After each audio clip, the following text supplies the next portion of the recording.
Vamos lá então, Salmo de número 11, encontramos? Vamos voltar a fazer como nós gostamos de fazer, ao menos eu gosto de fazer. Eu li os ímpares e os irmãos dos pares. Que versão vocês estão aí? NA. Ara. Mudar para Ara então, filho. Deixa o casal mudar para a revista atualizada aqui. Salmo de número 11.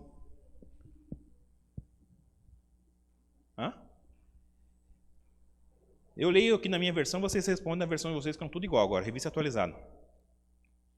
Achamos? Vamos lá. No Senhor me refugio. Como então vocês dizem à minha alma, fuja como um pássaro para o monte?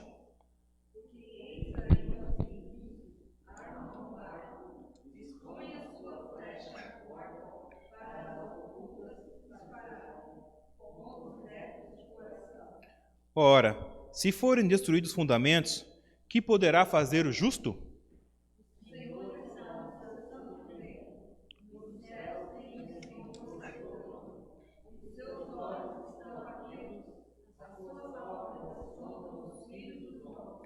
O Senhor põe à prova o justo e o ímpio, mas ele abomina o que ama a violência.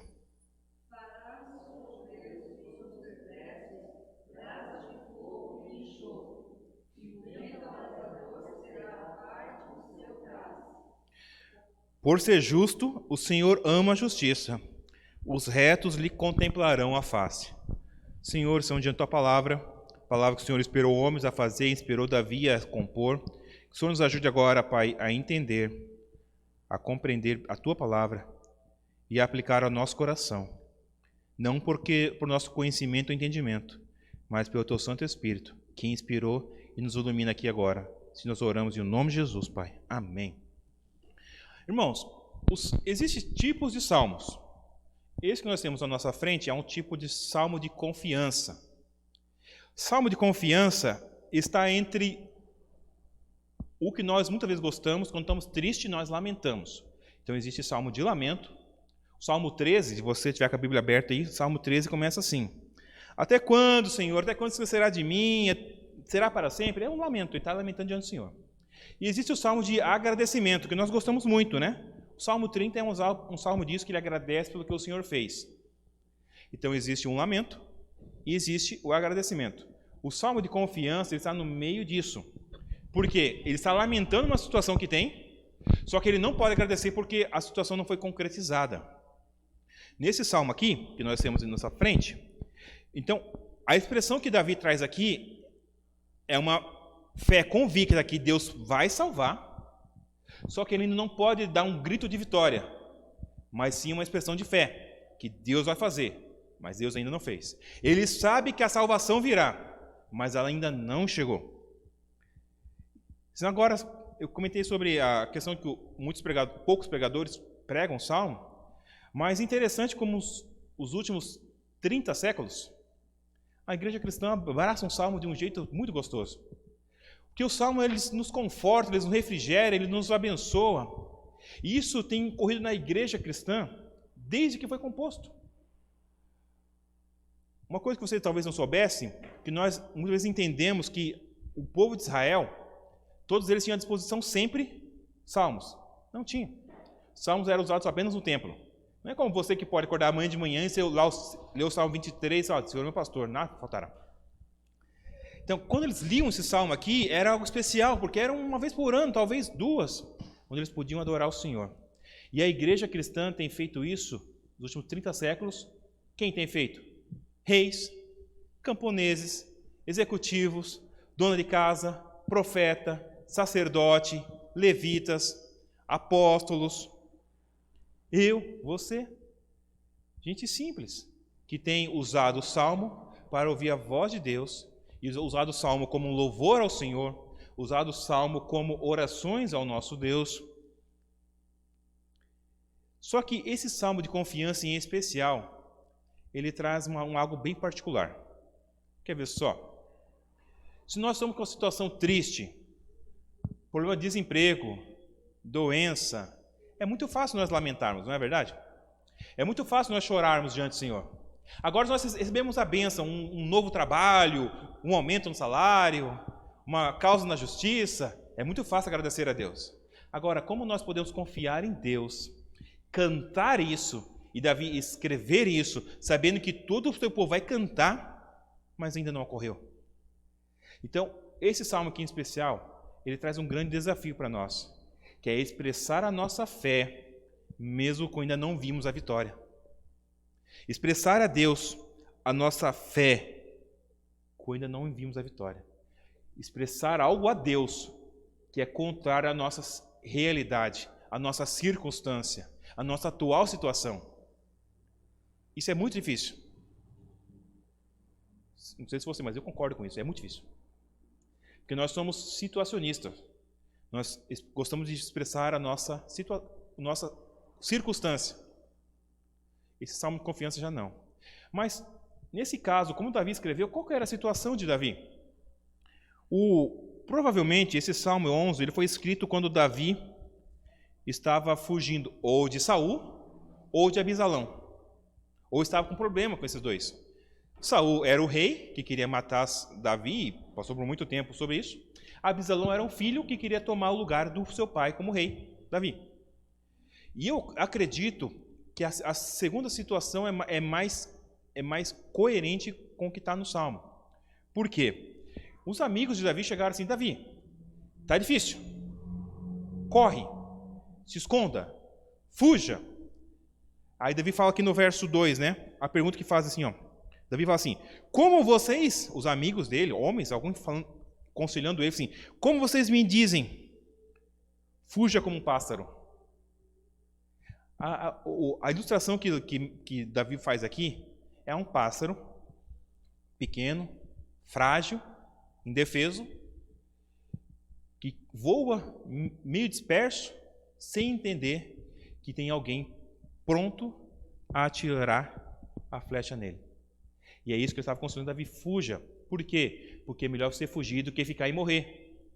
Aí continua o verso 2 aqui, diz o seguinte, ó: porque eis que os inimigos, ao conselho deles, porque eis aí os inimigos, armando seus arcos, coloca a flecha na corda. Agora, nenhum caçador caça um animal na frente do animal, né?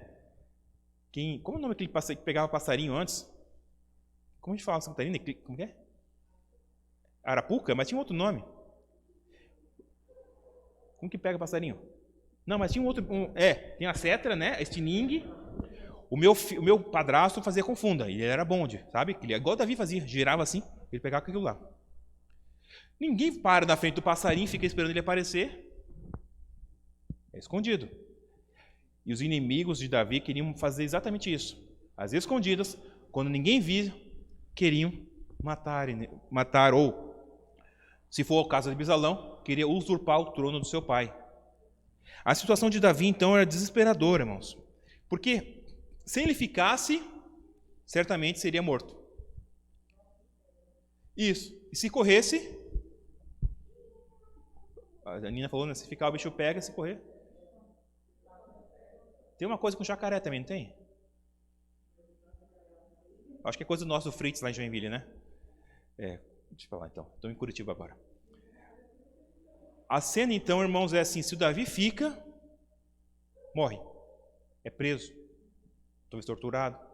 E se ele corre, ele pode não perceber que a flecha está vindo até ele. E é tão crítica, olha o que ele fala no verso 3. Ora, se forem destruídos os fundamentos, que poderá fazer o justo? É uma boa pergunta, não é verdade? A situação dele é tão ruim que ele fala assim, ó, se a base da família está destruída, o que eu posso fazer? Se a base da sociedade está ruim, o que eu posso fazer? Se a base de relacionamento do emprego está ruim, o que o justo pode fazer? Se o meu filho, que devia me submeter a mim, quer me matar, o que o justo pode fazer? Qual que é a salvação, irmãos?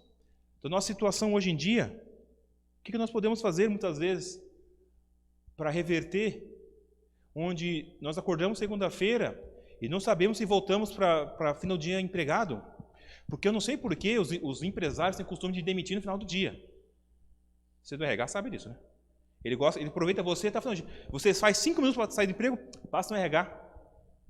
Aí você aproveitou o dia inteiro para te demitir 5 minutos depois. O que fazer quando não tem mais lealdade no trabalho? A sociedade não tem mais lealdade. Fechou um acordo, não querem saber. Eu te garanto que você tem 2 anos de emprego aqui. Meus últimos contratos de trabalho foram nesse efeito, né? A carteira de trabalho foi só para ter o fundo de garantia depositado. Mas o contrato era esse. 2 anos aqui, 2 anos eu vou te manter. Então, o que faz a sociedade garantir que um ser humano, um homem hoje, cumpre com a tua palavra? Aquele negócio da história do fio de bigode, ninguém confia mais nisso. As bases da sociedade estão quebradas. Os fundamentos da família estão alterados.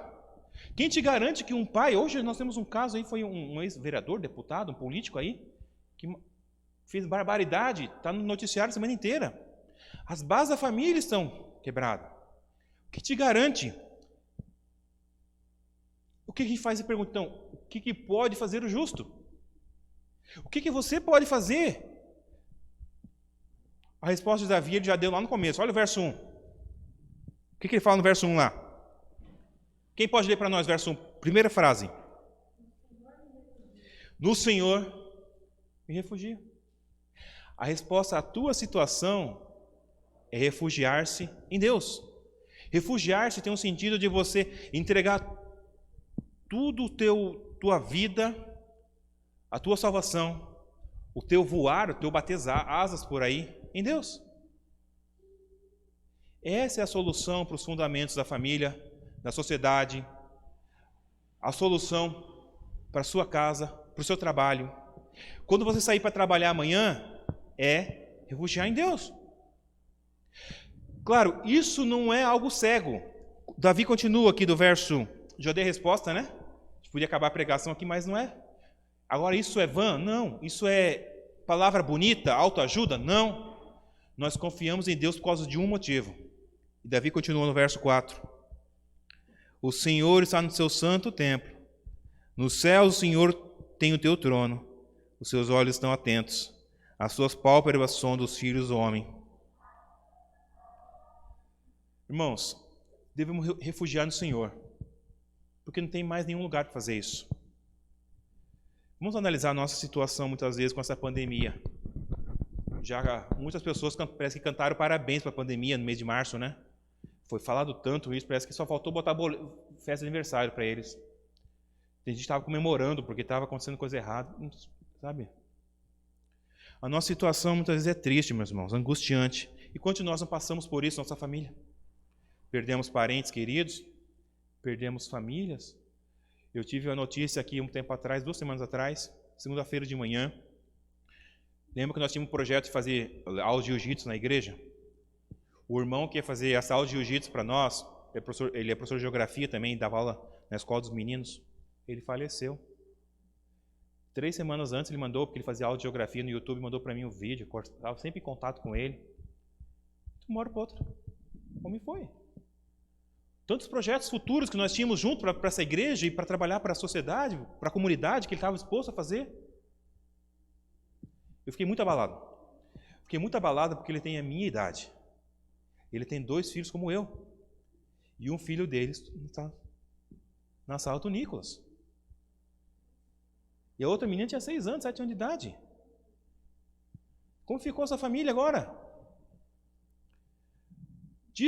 Eu vi no site da bbc.com, que é uma rede de notícia, eles entrevistaram um psicanalista, o meu inglês é ruim, é Christian Ducker.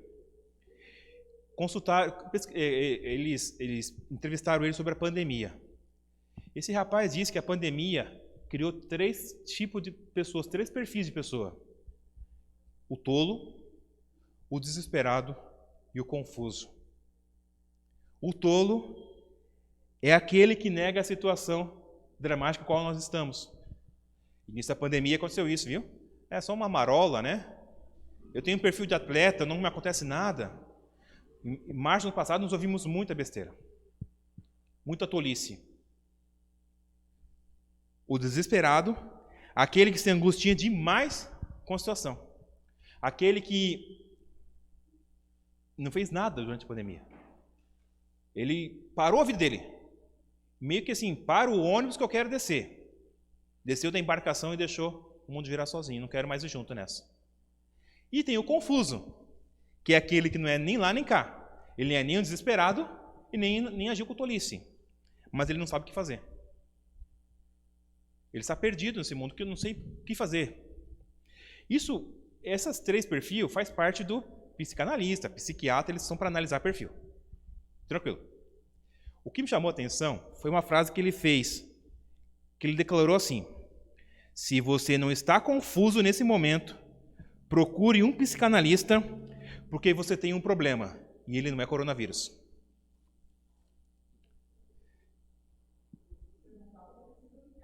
É isso aí. Ele disse que, então, quem não está confuso, está com um problema que apenas um psicanalista pode resolver. Mas eu vou afirmar para os irmãos, do fundo do meu coração, eu não estou confuso e não preciso de psicanalista. Porque nós temos quem? Um refúgio. Deus. Essa igreja não parou na pandemia, vocês sabem disso. Nós ficamos apenas um culto sem fazer nem presencial nem online. Que foi o primeiro culto até chegar a câmera. Um culto. Mas esse culto foi gravado e nós fizemos culto aqui. Não tinha ninguém na igreja, porta fechada, mas tínhamos 11 pessoas trabalhando para o reino de Deus. A gente entende que o culto é presencial, então nós 11 que estávamos aqui trabalhando, estávamos glorificando a Deus, tinha glória a Deus, aleluia no culto. Nós orávamos tudo, fervor, nós cantávamos junto, né? E foi. E nunca ficamos confusos. Nós trabalhamos para Deus, porque o nosso refúgio é o Senhor. Não foi deixado de levar a cesta básica para as pessoas, porque eu não posso me ter contato. Não, vamos fazer a obra de Deus. Foi feito. Nós evangelizamos. Pessoas se converteram a essa igreja durante a pandemia. Pessoas chegaram durante a pandemia. Na verdade, essa igreja cresceu com a pandemia. A Silva Jardim foi a mesma coisa, cresceu com a pandemia.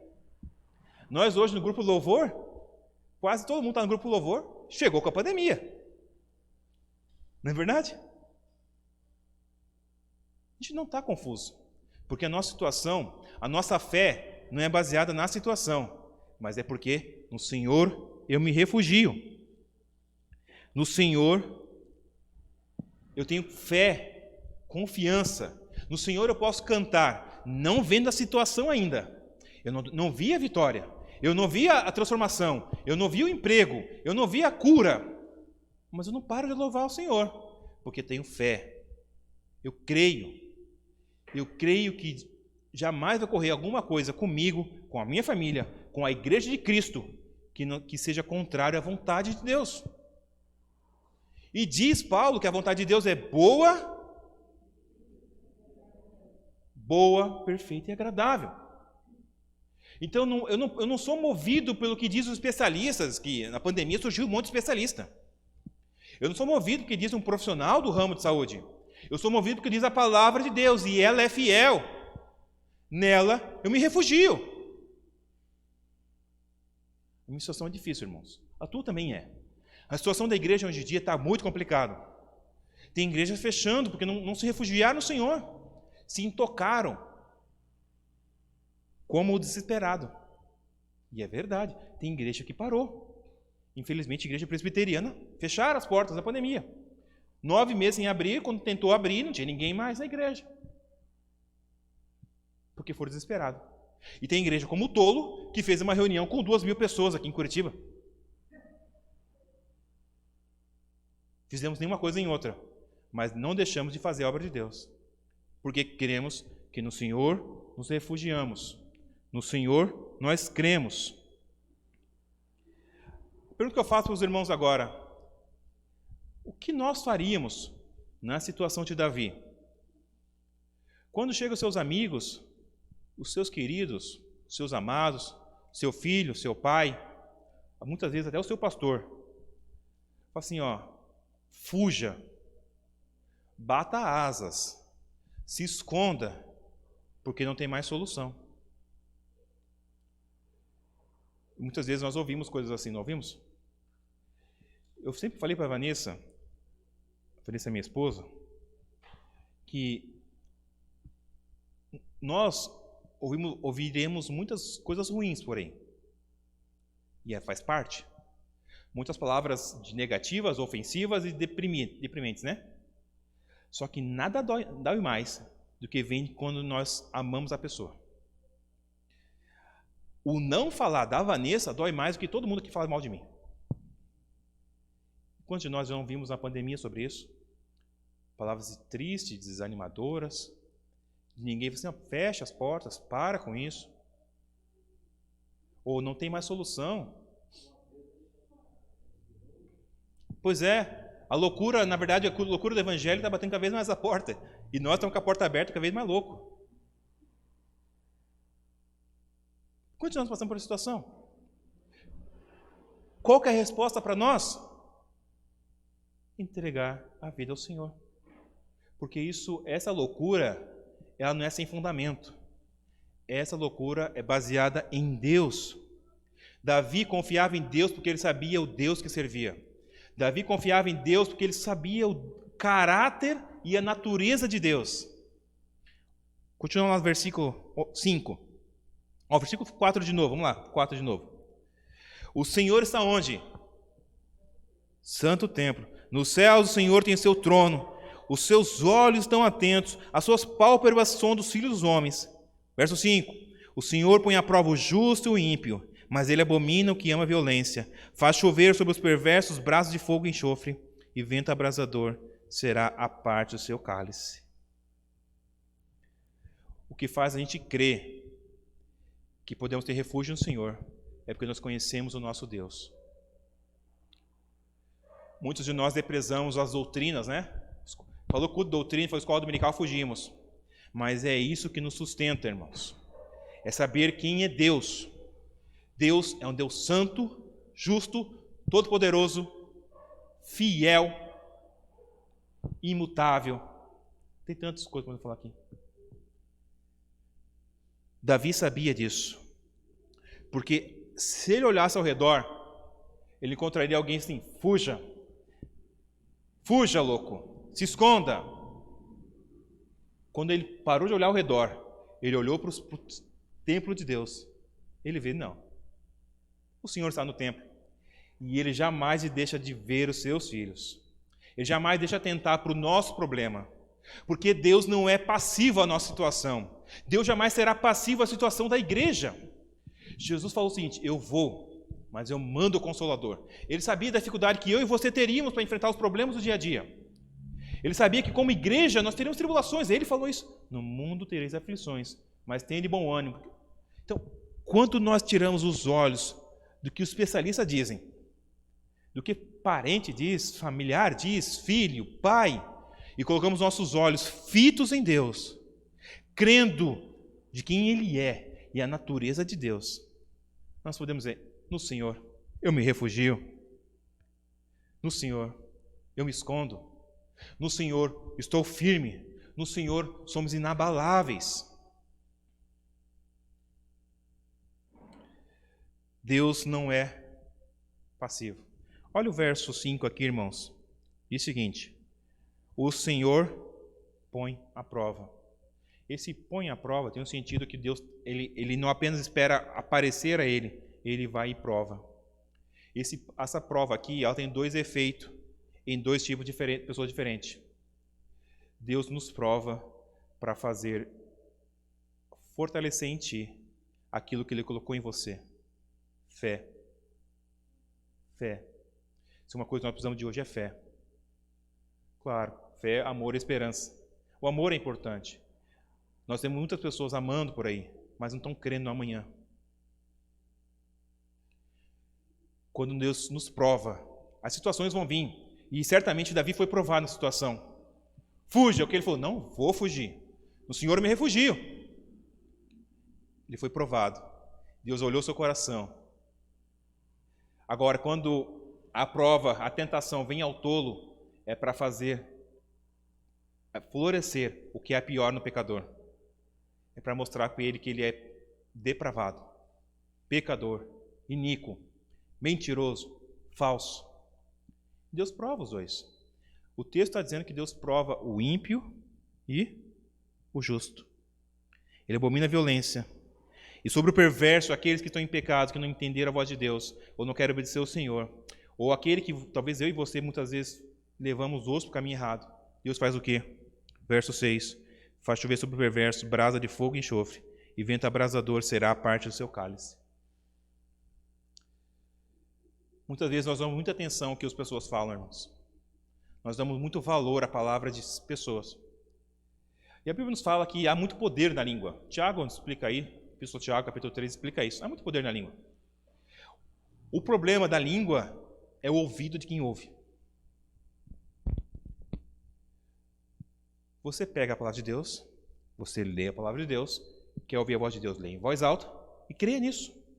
Qualquer pessoa, pode ser eu, pode ser qualquer pastor, pode ser bispo, pode ser dizer apóstolo, profeta, não sei o que for. Falou contrário à palavra de Deus, você ignora. Ignora. Agora, aqueles que confiam no Senhor, tem algo maravilhoso para eles. Verso 7. Por ser justo, o Senhor ama a justiça, os retos contemplarão a face. Quando a Bíblia fala de contemplar a face de Deus, ou fala de conhecer a Deus, não é como nós entendemos hoje em dia. Não é como se você pegasse no WhatsApp, fizesse uma videochamada e ficasse vendo a pessoa lá, longe, distante. Você não sabe o que está acontecendo, né? Além do rosto, aqui não sabe o que está acontecendo por fora. Tá? Quando fala de contemplar a face e Deus está envolvido, é de conhecer mais do que os olhos podem ver. Quando fala de contemplar a face, e nesse caso é Deus que contempla a face, ou Deus dar a conhecer a nós, Ele está falando de intimidade com o Senhor, de relacionamento com o Pai, de nós podermos, porque confiamos nele, vemos a face dele. A face, claro que não é no sentido literal da palavra, porque ninguém pode ver a face de Deus, como aconteceu com Moisés, mas é a face de poder conhecer a obra, o amor, o cuidado, o Espírito Santo, conhecer tudo que Deus tem para nós e Ele conquistou naquela cruz. De nós podermos refugiar, mas assim, não, eu refugio, por quê? Porque eu sei em quem tenho crido. Eu sei que o meu Deus me guarda, me protege, me esconde. Então, embora tenha muitas pessoas escondidas aí, né, na moita, com a sua flecha, a sua estilingue, a sua arma, querendo me matar, querendo me acertar, e eu andando como uma ave frágil, embora tenha muitos lá, eles não chegarão a mim. Porque o Senhor está olhando lá no escuro, lá no oculto, e diante dos olhos de Deus nada fica escondido. Deus me guarda e me protege. Contemplar a face de Deus significa então ter acesso à pessoa de Deus. E temos acesso à pessoa de Deus através de quem? Jesus Cristo.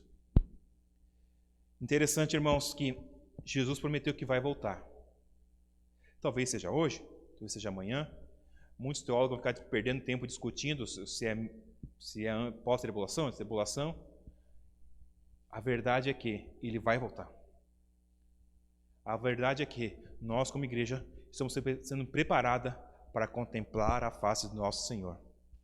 A verdade é que nós, ainda na terra, ainda por um tempo, passaremos por tribulação, seremos abandonados por familiares, seremos enganados por pessoas que nós confiamos.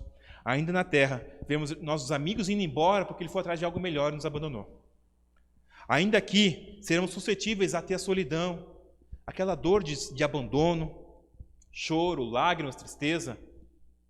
Ainda aqui, vamos ter sujeito à deslealdade das pessoas. Ainda aqui, muitas vezes, nós voaremos como um pássaro, à deriva, sem saber o que está acontecendo ao nosso redor. Ainda por um tempo isso ocorrerá. Mas Jesus prometeu que isso acabará um dia. Haverá um dia que nós veremos como Ele é. Haverá um dia que aqueles que confiam no Senhor reinarão com Ele. Num lugar que não haverá mais nada disso. Um lugar onde o sol da justiça reinará. Temos paz eterna. Não mais choro, não mais lágrima, não mais tristeza.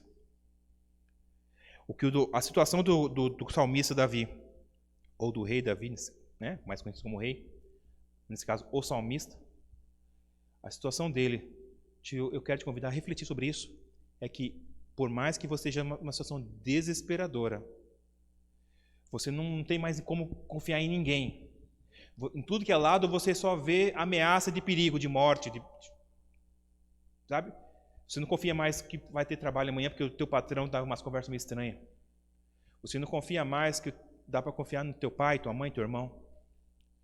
Você não tem mais esperança, irmãos. Sabe, você não tem mais para onde fugir. Se fugir, se correr o bicho pega, se ficar, o bicho come, né, Nina? Confie no Senhor. Ele é fiel. Ele é escudo. Ele é refúgio. Ele é a rocha inabalável. Tantas coisas para dizer Deus. Acima de tudo, Ele é Deus. Ele é o meu e seu Salvador. Ele é aquele que é fiel à palavra que Ele disse. Por mais, irmãos, que o mundo nos odeie, e graças a Deus por isso. Eu amo quando o mundo odeia o crente. É sinal que eu estou sendo crente, cristão. Por mais que ele nos odeie, por mais que ele nos engane, por mais que ele tente nos derrubar, fique firme no refúgio do Senhor. Se esconda em Deus. Se esconda debaixo da palavra de Deus. Busque o Espírito Santo para ter força para superar tudo isso. Fique firme como filho de Deus, porque Deus te escolheu para isso. Deus te escolheu para te salvar, te proteger, cuidar de você. Deus te chamou para te dar uma esperança na manhã. Deus te chamou para fazer salmos de confiança. Você ainda não viu a resposta, não viu a vitória, mas você não pare de adorar e glorificar ao Senhor. Amém? Que Deus nos abençoe e nos ajude a aplicar a sua palavra. Vamos orar ao Senhor. Amado e poderoso Deus, obrigado pela tua palavra, Senhor. Obrigado pelo teu salmo, que nos faz compreender as verdades que estão nela. É explícita para nós. O teu Santo Espírito venha sobre nós, Pai, nos ajude. Nos ajude a viver, nos ajude a vencer as batalhas, a cantar salmos de confiança, a expressar a nossa fé. Talvez não tenhamos grito de vitória hoje, mas jamais venhamos perder a expressão de fé. Fé no que Deus fez, no que Deus há de fazer por nós, através da obra de Cristo na cruz. Assim eu oro em nome de Jesus. Amém.